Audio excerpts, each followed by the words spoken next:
Shalom Aleichem, Erev Tov, Chanukah Sameach. Thank you everyone for being patient with me last week. I was under the weather, and Baruch Hashem, I'm back to myself. So, Hodu l'Adonai ki tov, ki le'olam chazdo. We are studying about Rabbi Eliezer Ben Hyrcanus. Rabbi Eliezer, as much as the amazing things that we said about him the last few weeks were true, I left off with you last time that his life is not always going to remain so positive.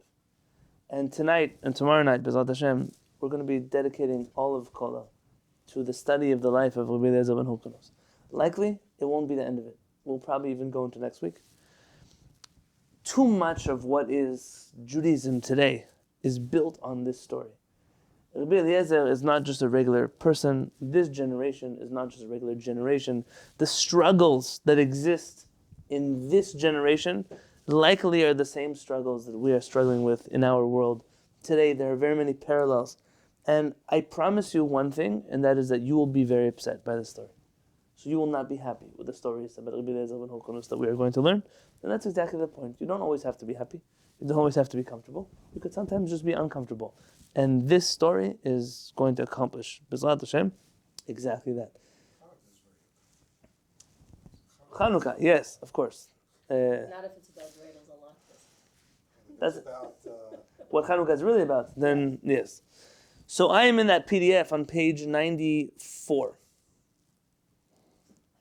We had just left off. Baruch atah Adonai, Eloheinu melech haolam, she'akol nהיה b'doro. We had just left off that Rabbi Eliezer ends up marrying Ima Shalom, the sister of Rabban Gamliel. So he doesn't just make it from farmer to rabbi, he makes it from farmer to rabbi, who literally marries royalty and finds himself at the mantle, the helm of leading the Jewish people forward. This is not just another rabbi. It's very important that we understand. He's not just another chacham. And here's where things get complicated. Because when you're not just another chacham, it means that you are a somebody. And when you are a somebody, there's a lot of room for other buddies to not love that you are a somebody. And let's see how this plays out. Rabbi Eliezer, haya adam takif me'od be'ofyo. Rabbi Eliezer was a very strict, stern personality by nature. V'haya ma'amid al da'ato v'lo haya ma'avir al midotav. He was the kind of person who never budged from the stances which he held. This was one of his overarching character traits. The source that the author of this encyclopedia gives for that is a Masechet Ta'anit, page 25b. I want to read to you exactly the way that our rabbis refer to Rabbi Eliezer, the leader of that generation. So if you go to 25b, you go to Ta'anit, so click Sefaria, then click Talmud. When you get to Talmud, you want to then click Ta'anit, very good. And then Ta'anit, you want to look at the drop-down arrow at the top and select 25b. Once you are in 25b, you then want to look for subsection 4.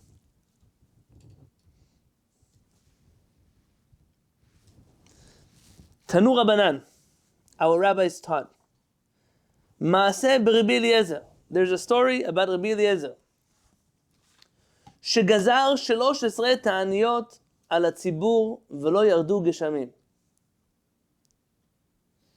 That he saw that there was no rain falling, and what do you do when there's no rain? You fast. I lived in Eretz Yisrael in times where people fasted for rain. There's no rain, you fast. He made 13 public fast days, and the rain still didn't come.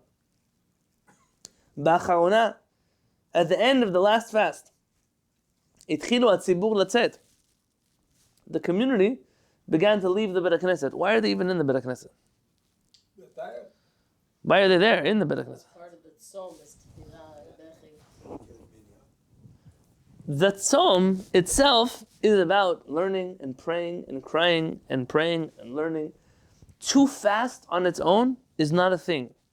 So for someone to say, I'm going to fast on this fast day, and I'm going to lay in bed, and I'm going to watch movies the whole day, you very nice for you, you're punishing yourself by not eating, but you didn't fast. Fasting by not eating or drinking is the physical way in which we bring ourselves to the mindset that we're supposed to be in a fast day. A day of teshuvah, a day of introspection, a day of trying to fix our problems. If there's no rain, likely it's our fault. What do we need to fix as an individual, as a community, as a nation, as a world? Those are conversations. Where do you have those conversations? Not in your bed with Netflix. You have those conversations in the Beit HaMikdash. You don't leave the Beit HaKnesset during a fast day. What you do here in Yom Kippurim, that from the morning you come and you don't leave till the evening, that's a fast day. If we had the strength, that was what we would do every fast day. But that's not really the strength that we have, and unfortunately we live in a world in which people have to work on fast days, and it's. I thank HaKadosh Baruch Hu that I don't have to work on a fast day. I know many of you do, but I don't have to. I don't know how I would be able to sit in an office dealing with whatever else everyone is dealing on a day where I'm supposed to be thinking about the disaster that is the history of Am Yisrael. How do you introspect then? It's exactly that. So I'm not telling you now don't fast and just think. But that's why everyone is in the Beit HaKnesset. Now what happens? They begin to leave. It's time for the fast to end. Amar lehem. On their way out, Rabbi Eliezer turns to them. Let's just put it this way. Rabbi Eliezer is not a Hasidic Rebbe. Okay? They have to accept this. Amar lehem, tikantem kvarim la'atzmeh. I'm not talking to you, I'm talking to them. La'atzmehem. I'm changing. La'atzmam. Yeah. He tells them, did they prepare graves for themselves? Everyone leaves. He tells them, Shalom Aleichem. Nice day, Shavua Tov. He says, got a grave? What does that mean? If it doesn't rain, we're all going to die. Did you prepare for death yet? And then what happens? Ga'u kol ha'am b'fchiya v'yardu geshamim. Everybody begins to cry, and it rains. So here you have a story. Rabbi Eliezer Ben Hyrcanus is trying to get everyone to pray for rain. It doesn't work. The last time he says, listen, the guys are not there. They don't have the right kavanah here. Let's break them.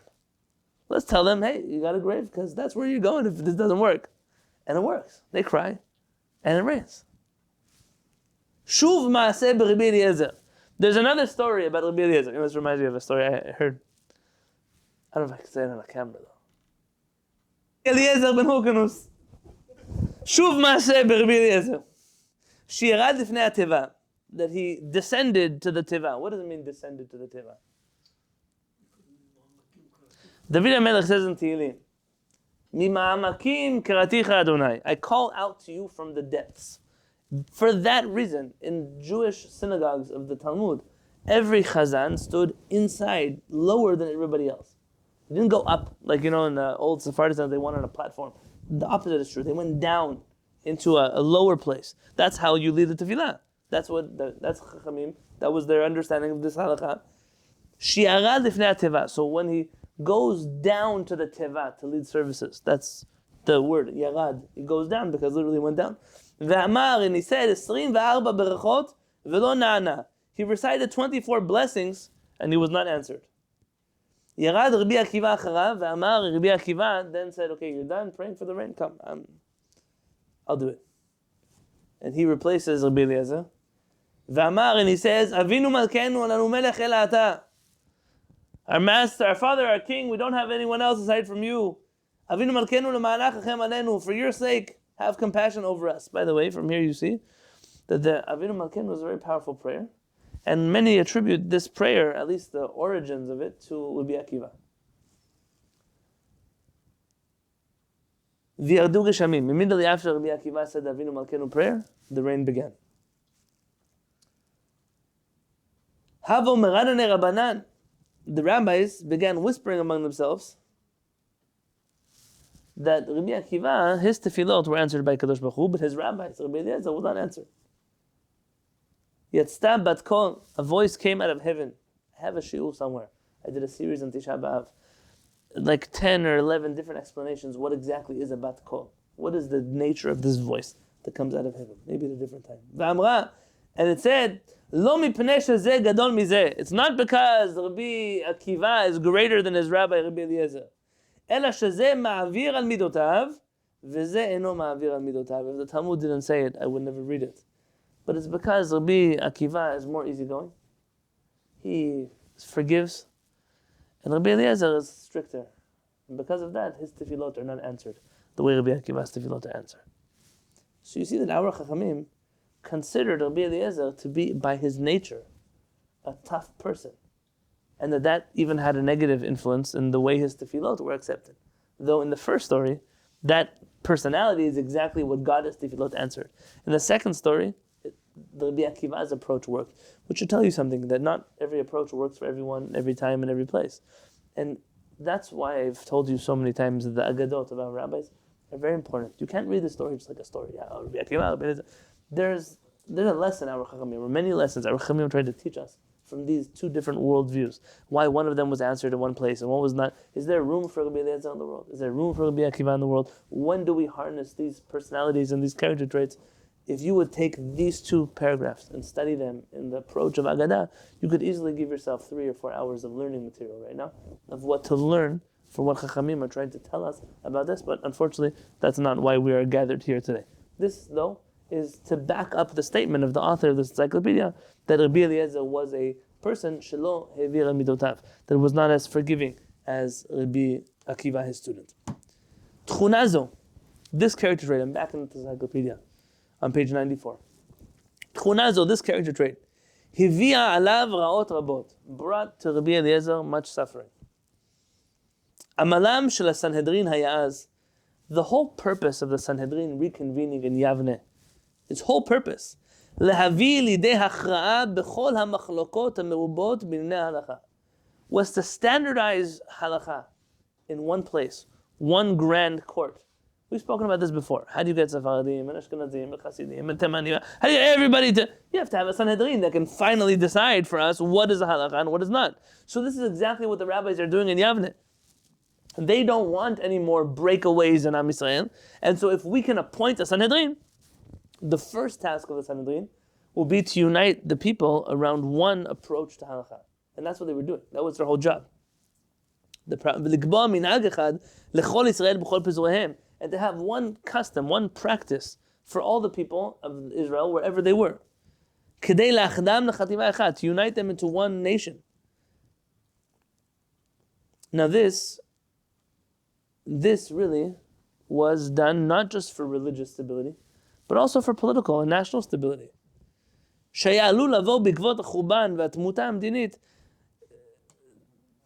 After the destruction of the Beit HaMikdash, the Jewish people would continue being so scattered and divided, then the Jewish people ultimately would disappear. And the Sanhedrin had to rally everybody together, bring them back, and to unite everyone around one halakha. Now, you shouldn't get triggered here about conformity versus individuality, because the job of the Sanhedrin is to allow people to deliberate in the Sanhedrin. The rabbis deliberate, and they deliberate, and they deliberate, but ultimately they reach a conclusion. And that conclusion is legally binding on everybody, meaning even the members of Sanhedrin. You choose to be part of the Sanhedrin. You agree at a certain point that the decision the Sanhedrin will make ultimately is the right one. Now, you have all experienced this in different ways, especially recently with media and certain big court cases that have been going on in the United States. You always have these key highlighted court cases. And the public already decided what they want in either direction. That's what they want. And if the judge rules in the favor of the public that wants whatever their verdict is, this is the best judge that ever happened to humanity. And if the judge rules against them, this is a worse crook, this is the system, it's rigged, it's messed up. If you would accept the verdict that you like from this judge, then you also have to accept the verdict you don't like from this judge. The whole purpose of having a judge and a court system is ultimately there are certain things that need to be decided in a court of law. You can argue with me how problematic the American legal system, I'm all for it. You don't have to convince me of anything. But by nature, by being part of the Sanhedrin, by engaging, you can't only like the court cases that you like and ignore the ones you don't like. You have to accept that all of them are part of a legal system that we accept. The same thing with the Sanhedrin. And part of this is realizing that it's important not just for our religion, but for our stability as a nation.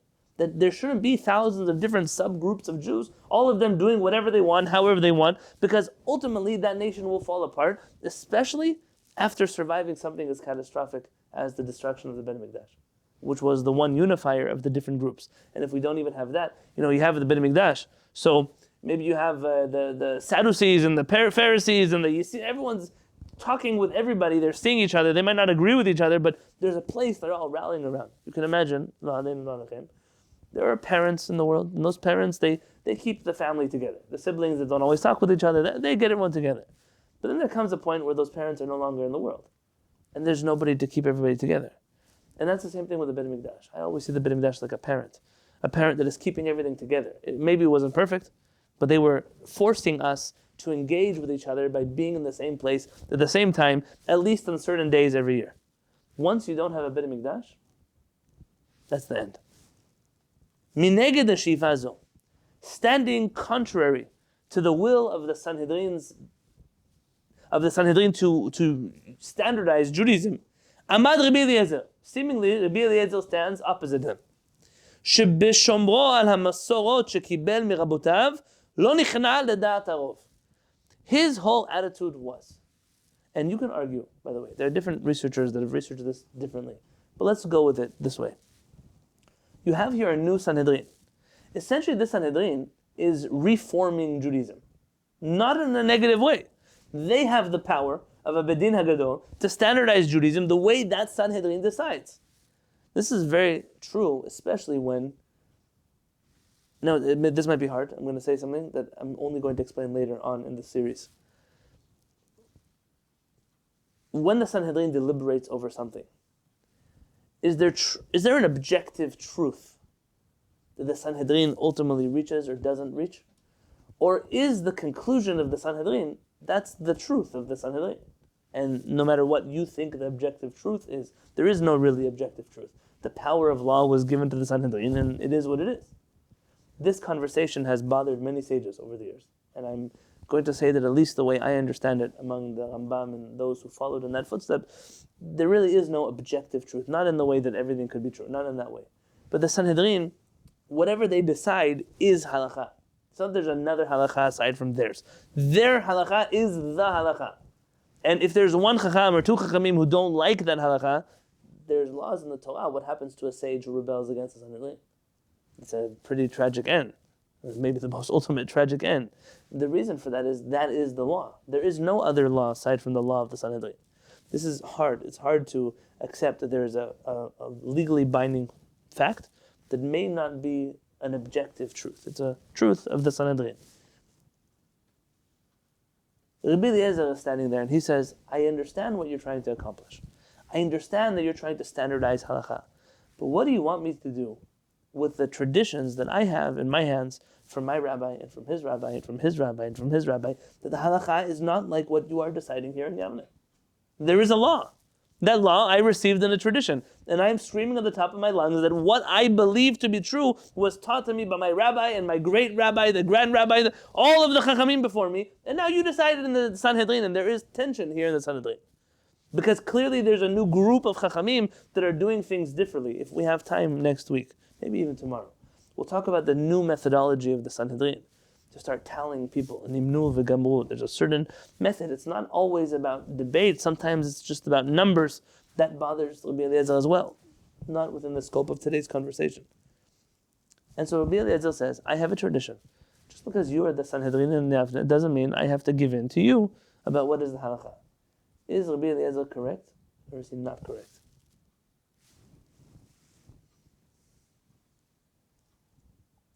Well, if he did not consider them a valid Sanhedrin with what they're doing, then he's correct in his own mind.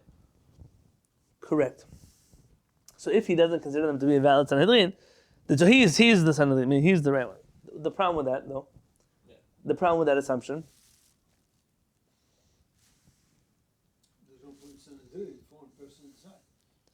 okay, but say better than... He clearly signed on to the Sanhedrin. Rabbi Eliezer is part of the Sanhedrin. So he, by being part of the Sanhedrin, he accepts the legitimacy of the Sanhedrin. And as such, when he disagrees, I mean, there's a deliberation. You could deliberate all you want. At the end of the day, the law has been decided. You're the minority opinion of the Sanhedrin, but you have to do what the Sanhedrin wants. This is going to be the root of much of what we discuss in the coming days. And so I asked you last time to look into the sugya in Bava Metzia, which I hope some of you did. Even if you didn't, you can do it tonight for tomorrow's shiur. This is going to be much at this is the basis of what it is that we're going to be discussing going forward. The machloket echad. There was one machloket.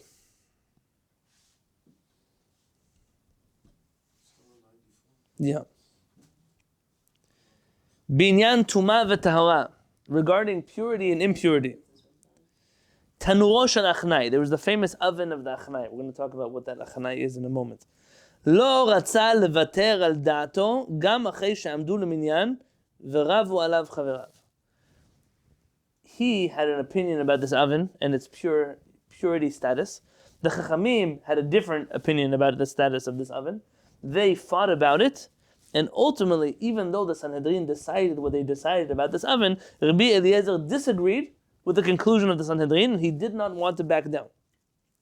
Kol Chaverav, all of his friends, Uvrosham Hanasi, and at the forefront of those friends was the prince, who? Rabban Gamliel Giso.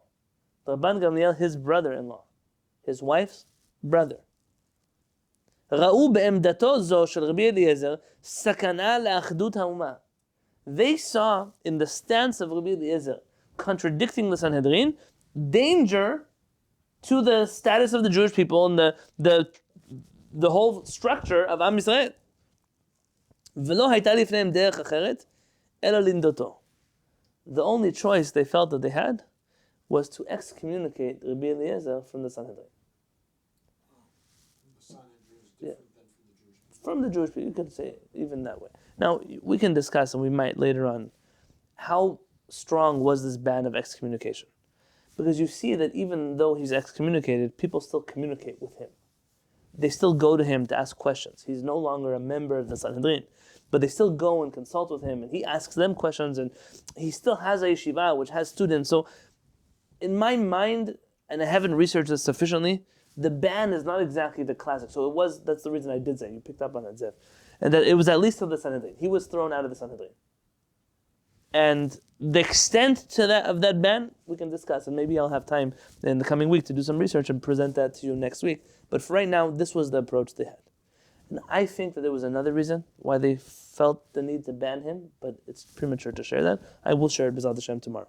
Min hayomahu, from that day, ve'ad moto, and until the day he died, Yashav lo Rabbi Eliezer boded umenudeh beveto belud. Rabbi Eliezer sat alone in his home, excommunicated and lonely, isolated from the rest of the Jewish world. Omnam, but Talmidim, page 95, Talmidim bodedim ba'u elav, kanireh gam achar kach. It seems that there were individual students that still continued to trickle into Rabbi Eliezer afterwards. But in the Sanhedrin, in the halls of the Sanhedrin, Rabbi Eliezer's voice was silenced for the rest of history. So he did have a voice. We heard his opinions through individual students that came to consult with him. But unfortunately, the voice of Rabbi Eliezer was no longer welcome in the Sanhedrin, which was in Yavneh. I know that our nature is to be fighters for the underdog. And there is a part of us that needs to do that. We're going to work through that together. And I'm not telling you not to. But you also have to not forget the part of this that is the Sanhedrin. This is a generation of the destruction of the Beit Mikdash. These rabbis are giving the Jewish people a second chance of remaining autonomous in the land of Israel, though not in Jerusalem, but in the land of Israel, to maintain a Jewish presence with a Sanhedrin, with a prince, with a government, with a yeshiva, with an academy. All of these things that Rabbi Eliezer is threatening by his nature, meaning by his stance that I can fight the Sanhedrin, he's threatening everything that Rabban Yochanan ben Zakkai gave the Jewish people when he made the deal with the Romans, give me Yavneh and the sages of Yavneh. And it's not that they didn't care to hear Rabbi Eliezer. His voice was welcome in these deliberations. But there came a point where once the matter ceased to be deliberated, and it ultimately was decided on, Rabbi Eliezer still did not agree to conform. And here the rabbis viewed him as a threat to national security, if there's no other way to say that than that, and end up excommunicating him. And he lives alone for the rest of his life in Lod. We said last time, one is Lod and one is Lud. That's where he lives for the rest of his life. How does this manifest? Is it like, does Rabbi Eliezer make a statement, I disagree in the eyes of the Jewish people, or is it just, he just doesn't go along privately, or how does that? We're going to spend much of tomorrow analyzing the story in depth. Maybe even we'll start it tonight. I have to see what we can do with this. But there, even as Zev, the more painful part is, who's going to be the one to tell him that we're throwing him out of the Sanhedrin? Who's going to have that speech with him? The rabbis deliberated tremendously about this. And there were rabbis afterwards who were afraid that by throwing him out, they were going to harm themselves. He was such a great rabbi that disrespecting him in such a way, though maybe the right thing to do, would ultimately still not clear them in the eyes of heaven for what they did to him. And this is where I'm going.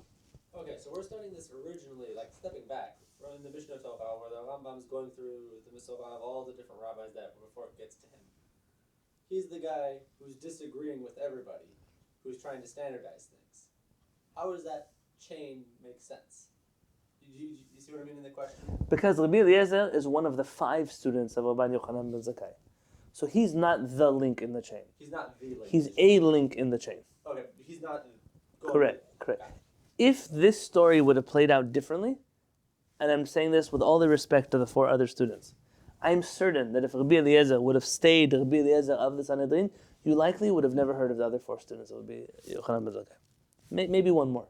We'll talk about him next. But aside from that, I'm pretty sure he would have overshadowed everybody, like Rabbi Yochanan ben Zakkai overshadowed everybody. Yeah. But this was a most fateful, you could say error, you could say turn of events, whatever you want to call it, but this changes everything. And so your question is good if there was only one, but there are 5. And so 5, here's 1 out of 5 who clearly leaves the Sanhedrin, and that is going to play its own role. We're going to always have this in the Jewish people, of Chachamim who are either they choose to opt out or they've been opted out, depending on how you look at it. And you should know there's a fundamental difference, you have to say, between that generation, for example, our generation. Today, the word mainstream, I'll borrow it, has no meaning legally. So halachically, there is no meaning to the word mainstream. A lot of rabbis decide to do something. You can have all the rabbis in the world decide to do something. That's still not a Sanhedrin. Here, you're talking about a national, political, yes, a religious body also. But they're not just mainstream because there's so many of them. It's because they are the Sanhedrin. They're the Bedin Hagadol in Yavneh. This is not a normal status. And so you can't learn from this story applying everything to our generation because it doesn't really work that way. The parallels are not perfect. Rabbi? Yes. I might have missed this part because I had to get up and stuff, get things for my son, but what precisely constituted Rabbi Eliezer's offense against the fellow members of the Sanhedrin that made them kick him out? Like, usually in the decisions they make, they all have their opinions, they take a vote on it. There's a minority who dissents with the majority, and they express their opinion. So what exactly did he do that was against the system? You might feel the right thing for us to do is to read the story in the Talmud itself. Let's look at that story in the Talmud tonight. I still want you to read it on your own after Shul tonight, because we're going to discuss it in depth tomorrow night. But for now, let's do this. Why wait? Let's just do the story inside of the Talmud. So you're going to take out Sefaria again. And you're going to open up to Bava Metzia 59b.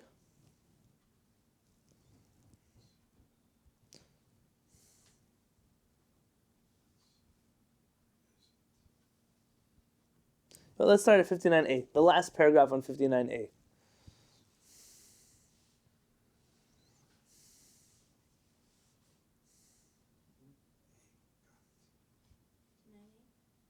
A.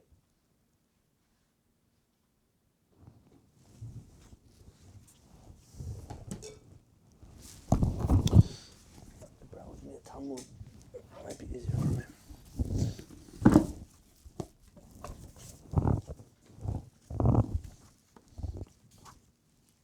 I will tell you, this is one of my most difficult. If there was going to be a section of the Talmud that I struggle with the most, here you have it.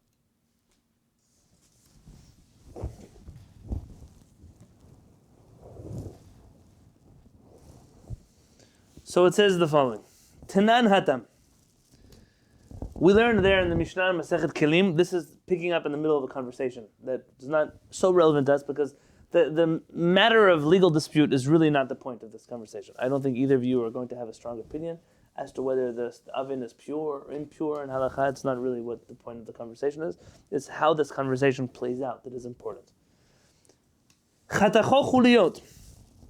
If one took an earthenware oven and cut it into segments, v'natal chol ben chulya lechulya, and you put sand between each and every segment, Rabbi Eliezer mitaher, v'chachamim mitameim. Rabbi Eliezer says that this oven is pure, and the rabbis say that it is impure. What's going on here? You have an oven. The oven becomes tameh. You want to be able to keep this oven. Tameh is not a law of kashrut. This is a matter of ritual purity and impurity. As I've told you many times before, even purity and impurity are not the right words to use in this context, but we're going to use them anyways. Rabbi Eliezer says if you slice up this oven into pieces and you put sand in between the clay, so instead of it just being a clay oven, it's like clay, sand, clay, sand, clay, sand.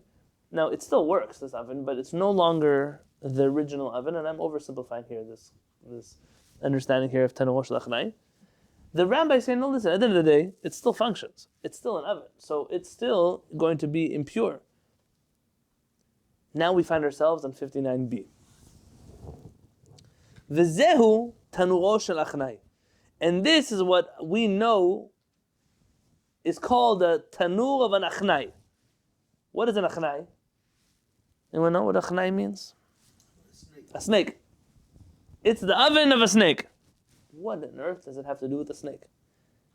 My Aknai. What does it have to do with the snake? Amar Rav Yehuda, Amar Shemuel. Rabbi Yehuda said the name Shemuel. Shehikifu devarim ke'achna zo v'timuhu.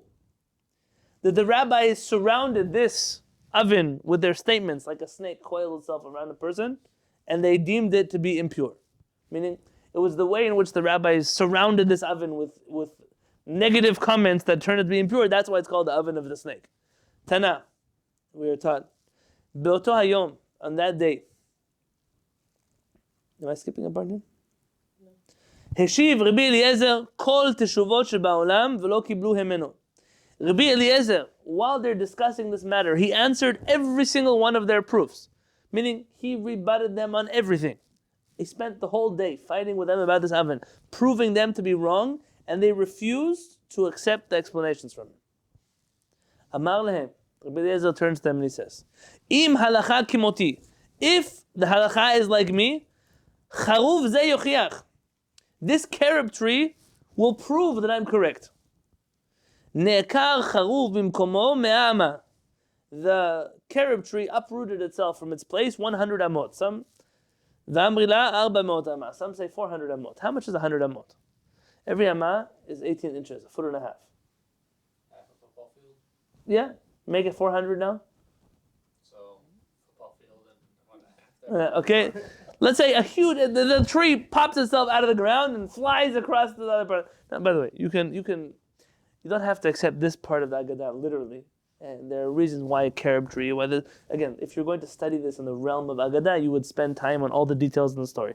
Something which we will not be doing. Amrulo, they tell him, En mevin raya min hacharuv. We don't prove halachot from carob trees. There's a competition here. Who's going to be the most stubborn Rosh Yeshiva? Here he just made the tree fly. And you're telling me, they don't learn anything from a carob tree. Chazar v'amar lehem. He came and told them, I got a video yesterday from some guy telling you about this gula of looking at the Chanukah candles. If you look at them, and it's one of the greatest gulot. People that were legally blind looked at the Chanukah candles and they could see again. And people that were born like this, they looked at that. Yeah, and he says, it's already proven and documented as fact. Those were his words. And then he said, and if you want to know how true this is, he said he will always, you never know what's a real segula, what's not a real segula. What's the proof? He used the word proof. The proof is that if you've ever tried to just stare at the Chanukah candles for 30 minutes, something is going to distract you. Your phone is going to ring, your kids are going to call you, your spouse is going to want you, and just the fact that the Satan is trying so hard to get you not to look at the Chanukah candles, that's proof that this is a real segula.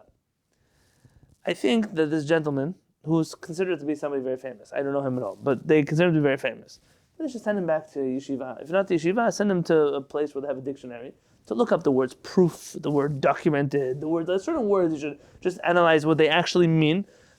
Imagine if I then brought him to some Catholic guy who said, I had a Mother Mary on my toast. I came out of the toaster and the face of Mother Mary was there. And I know that it's a real segula to look at my toast because for 30 minutes I tried to look at it and my phone rang and my wife called me and my kids, and that's a proof that if you prove things like that, then there's no end to who's going to prove what from. See, the Chachamim, we don't bring proofs from a Carob. You're going to uproot a Carob tree. Tomorrow somebody else is going to say you can light a fire on Shabbat and watch the tree is going to move, and they're telling him that's not the way that we learn halachot. Rabbi Eliezer doesn't just do miracles. He spent the whole day trying to convince them halachically. Here he's stepping out for whatever reason. I told you, if we were in an Agadat class, we would do this differently. For some reason, he feels the need to step out of the realm of halakha and go into the realm of manipulating nature. Chazal v'amar lehem. He then went and told them, Im halakha kimoti. If the halakha is in accordance with me, amat hamayim yuchiach. This amat hamayim. No, I always understood amat hamayim. He's telling here, he's translating in English as a river. Okay, this stream will prove it. There you go. That's why it's a constructed. It's not a stream. It's a something constructed. That's how I understood that it's built. It's man-made. It's not a regular. Yeah. No, it's but very good. Which is why I was struggling with. Is different. Yes, but here there was this. He says it will prove that I'm right. The water began flowing the other direction, meaning the stream turned backward. Amrulo, they told him, we don't bring any proof from water flowing backwards. He told them, if halakha is like me, may the walls of this Bet HaMidrash prove that I'm right. He too. The walls of the Bet HaMidrash began to fall down, meaning they were tilting inwards to collapse. Gar behem Rabbi Yoshua. Rabbi Yoshua, he that's a good word. Scolded them. That's a good word. He scolded the walls. Amar lehem im talmidei chachamim menatzchim zeh zeh b'halacha, atem ma tivchem. If Torah scholars are made to fight each other in halachot, but what are you guys getting involved for? They said there was a guy who goes to I've told you the story before. He goes to his friend's house for Shabbat lunch. And they didn't realize the husband and wife were in a big fight. They get home and the husband and wife go to the kitchen, their voices get raised. Finally, the husband says, yeah, he takes the pot of the chamin, he throws it out the window. And the wife says, yeah, that's what you're going to do. She takes the plates, she throws all the plates out the window. And the guest says, yeah, he takes the chair, he throws it at the table. What are you getting involved? That's why I thought we were eating lunch outside. What are the walls? The Chachamim here are having a dispute. What are you getting involved in this? What does the wall know about halakha? Just a very superficial understanding here. Walls collapsing. If I were to interpret this in an agadic fashion, the war here is so important, Rabbi Eliezer is telling you, that it almost makes, if I lose this argument here, it's almost not important that this Bet HaMidrash should exist. If you are not willing to accept the truth, then these walls should fall down. There's no reason to have a Bet HaMidrash. What do you need a Sanhedrin here for? If you're not willing to come to the true conclusion. That's how convinced he is that he's correct. Now what is the water and the Carob for another day? So the walls didn't fall all the way down to respect Rabbi Yoshua. And they did not straighten themselves out either in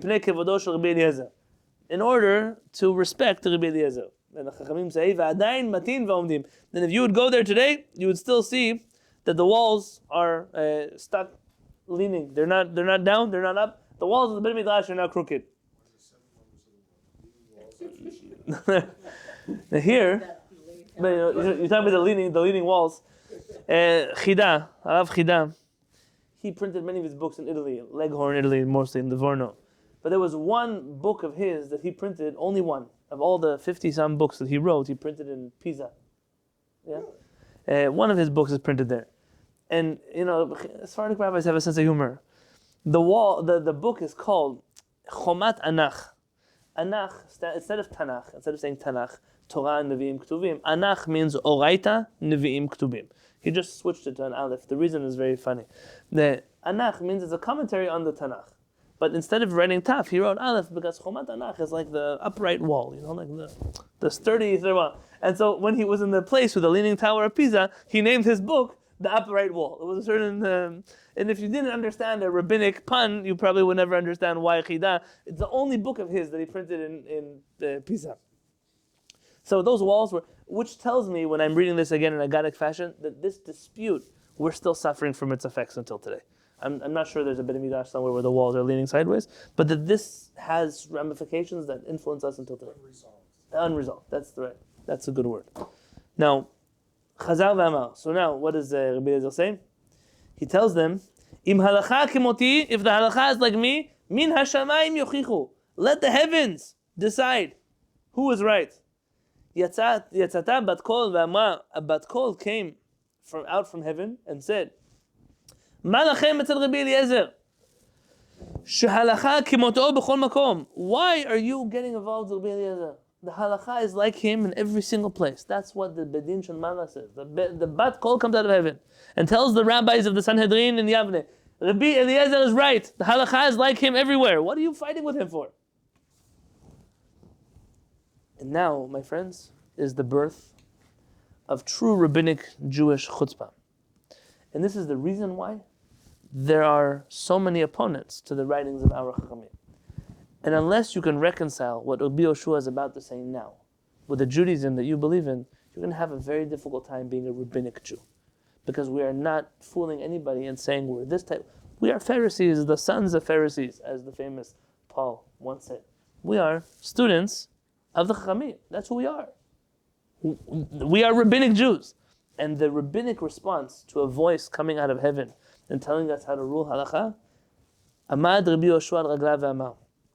Rabbi Yoshua stands up and he calls out to the heavens and says, Lo v'shamayim hi. It says in the book of Devarim that the Torah is not on the other side of the ocean. The Torah is not in heaven. What's the purpose of that pasuk, by the way? The pasuk is telling you, Ki lo rachok hadavar. If you're a Chabadnik, you will know this pasuk by heart. B'ficha ol v'avacha la'asoto. Right? This Torah is not too difficult to do. You don't have to travel the ocean to go find the Torah. You don't have to go up into heaven. The Torah is right here. It's accessible to everybody. But this is the mission statement of the Torah, which is ironic that we live in a world in which the Torah is so not accessible to everybody. You don't have access to the Torah. Only the heroes of Judaism have access to the Torah. We don't know possibly what the Torah actually means. But HaKadosh Baruch Hu differs. He believes that the Torah is accessible to everybody. Rabbi Yoshua is manipulating this pasuk. Lo b'shamayim hi. The Torah is no longer in heaven. Mai lo b'shamayim hi. What does it mean it's not in the Shamayim anymore? Amar Rabbi Yirmiyah. Rabbi Yirmiyah says, Shekvar nitena Torah mehar Sinai. Once the Torah was given on Har Sinai, en anu mashgichin bevat kol. We no longer care what the divine voice that comes out of heaven is going to tell us. Shekvar katafta b'Torah b'Har Sinai. You already wrote in the Torah on Har Sinai in the book of Shmot, Acharei rabim lehatot, that we rule like the majority of the Sanhedrin. Please don't make the mistake. It's not like the majority of the rabbis who live in a certain region in New York. That's not who decides halakha. Yes, halakha is decided by the Sanhedrin. The majority of the Sanhedrin decides halakha. And that's why the Torah says that the majority, you follow them, even if that's the direction. Ashkechei Rabbi Natan Eliyahu. Rabbi Natan bumps into Eliyahu Hanavi. This is a very common occurrence in the Talmud, that the rabbis meet Eliyahu Hanavi. So, Rabbi Natan bumps into Eliyahu Hanavi. And what does he ask him? What would you ask Eliyahu Hanavi if you meet him? Amar lei ma'avid kucha brichu ba'hu sha'ata. What is HaKadosh Baruch Hu doing right now? Out of curiosity. What's going on up there in heaven? What is HaKadosh Baruch Hu doing? Amar le kach chayich. By your life. That's, in Hebrew, modern Hebrew, he still say, chayecha, b'chayecha. Like, I swear to you, it's a statement that's meant to carry weight. V'amar. Sorry, mechila, guys. Kach chayich. This is not the right. Kach chayich means HaKadosh Baruch Hu is smiling. V'amar, and he says, nitzchuni vanai, nitzchuni vanai. My sons have defeated me. My sons have defeated me. So HaKadosh Baruch Hu is listening to this whole argument. He hears the bat kol come out of heaven. Rabbi Yoshua says the Torah is not yours anymore. Rabbi Natan bumps into Eliyahu Hanavi and he says, what's HaKadosh Baruch Hu doing? He's smiling and saying, my children have defeated me, my children have defeated me. Here you find the rabbis defeating HaKadosh Baruch Hu in this story of the Talmud.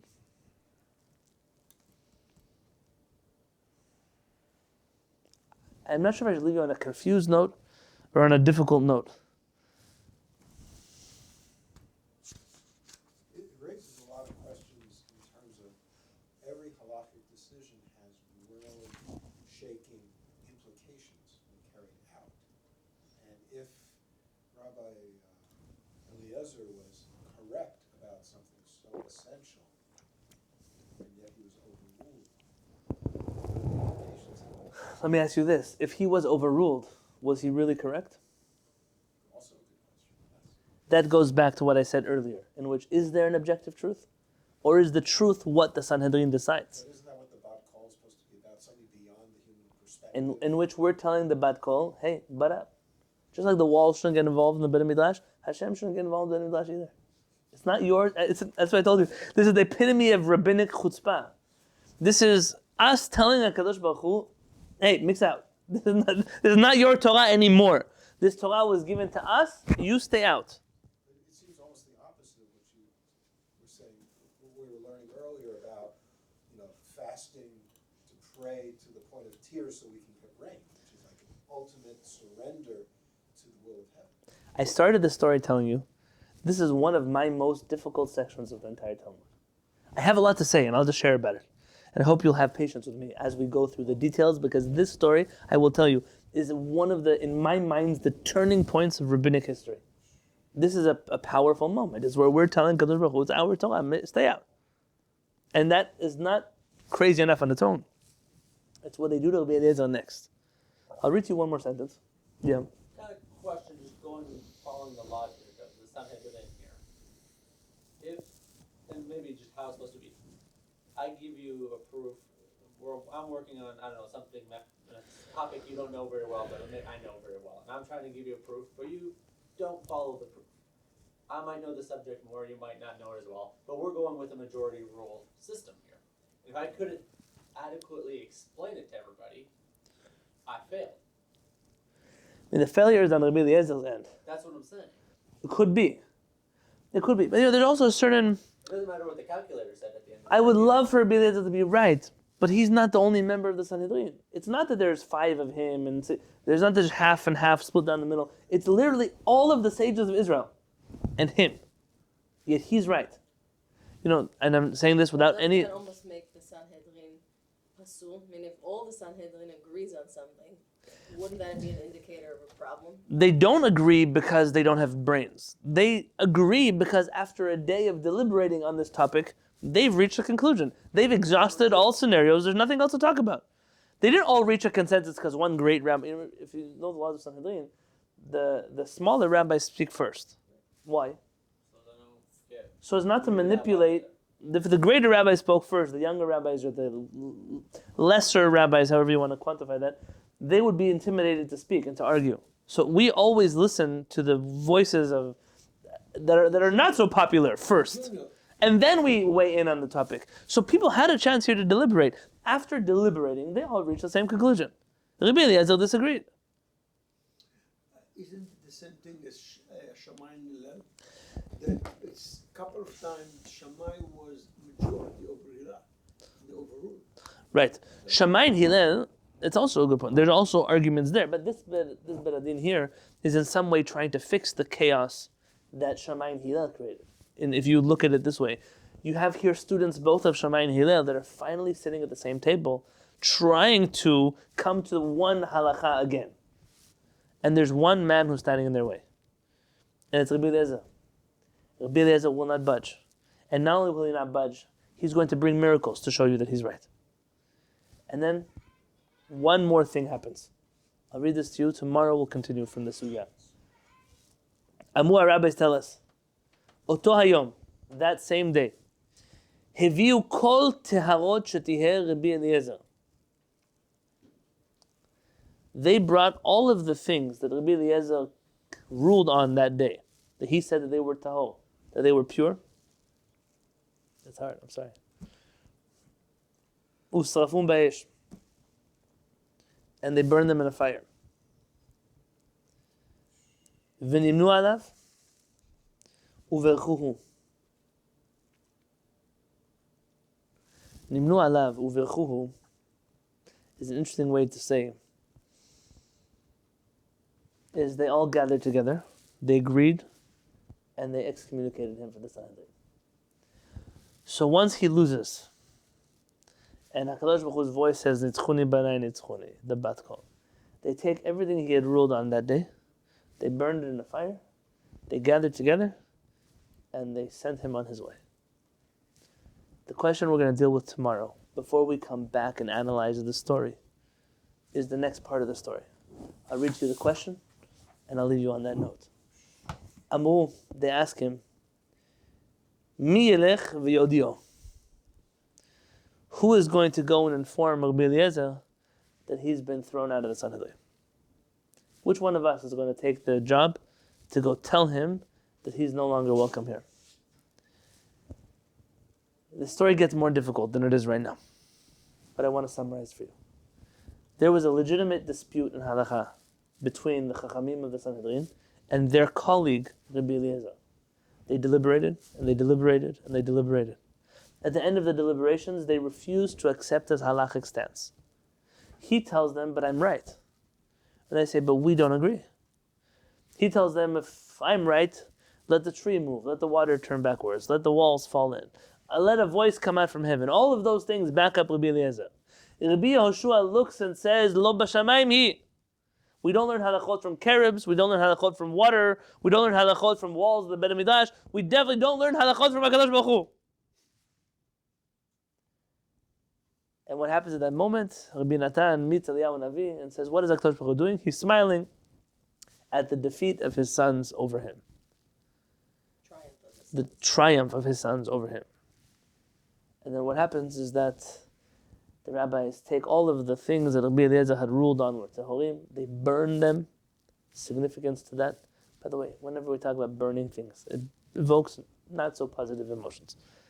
And then, last but not least, they excommunicate him unanimously. And there's not a voice here that says, let's try to keep him. They decide this is the right thing to do. I don't want to misspeak here, because I don't want to misspeak, but it's relevant to me that we're reading this story in the middle of the parashiot, where the brothers of Yosef Tzaddik also don't want to hear what he has to say. And they also gather a Bedin together. And they also get HaKadosh Baruch Hu's approval according to the Midrashim, correct? And then, I'll only tell you one thing I could say. The brothers of Yosef Tzaddik, what do they do after they plan to kill him? So in their mind, he's dead. What do they do right afterwards? They sit down to break bread. You know, you ever seen these mafiosos? In the middle of their dinner, okay, kill him, and bring the red wine out, please. They don't have any, it's like they go straight from that to their table to play with the kids. Some of them go to church, and then it's like there's complete disconnect. The brothers of Yosef Tzaddik, they can eat after they just killed their brother? I told you already in the beginning of Bereshit, I don't have answers for most of my questions in Bereshit. But I'll tell you here something different. The reaction of our rabbis to this story is nothing like the brothers of Yosef Tzaddik. They, until the day he dies, and including the day he dies, live a miserable life. They're hurt, they are pained, they are devastated that their colleague, for some of them, their rabbi, is no longer welcome in the Sanhedrin. And we're going to spend tomorrow looking through much of what happens after the story, but perhaps the first part of tomorrow, I want to go back into the story and pick out some details and share with you some insights, and then we'll talk about the aftermath of the story, the effects that it had on that generation, and the effects that it ultimately has on our generation. But until then, I wish everybody a Chanukah Sameach, B'ezrat Hashem.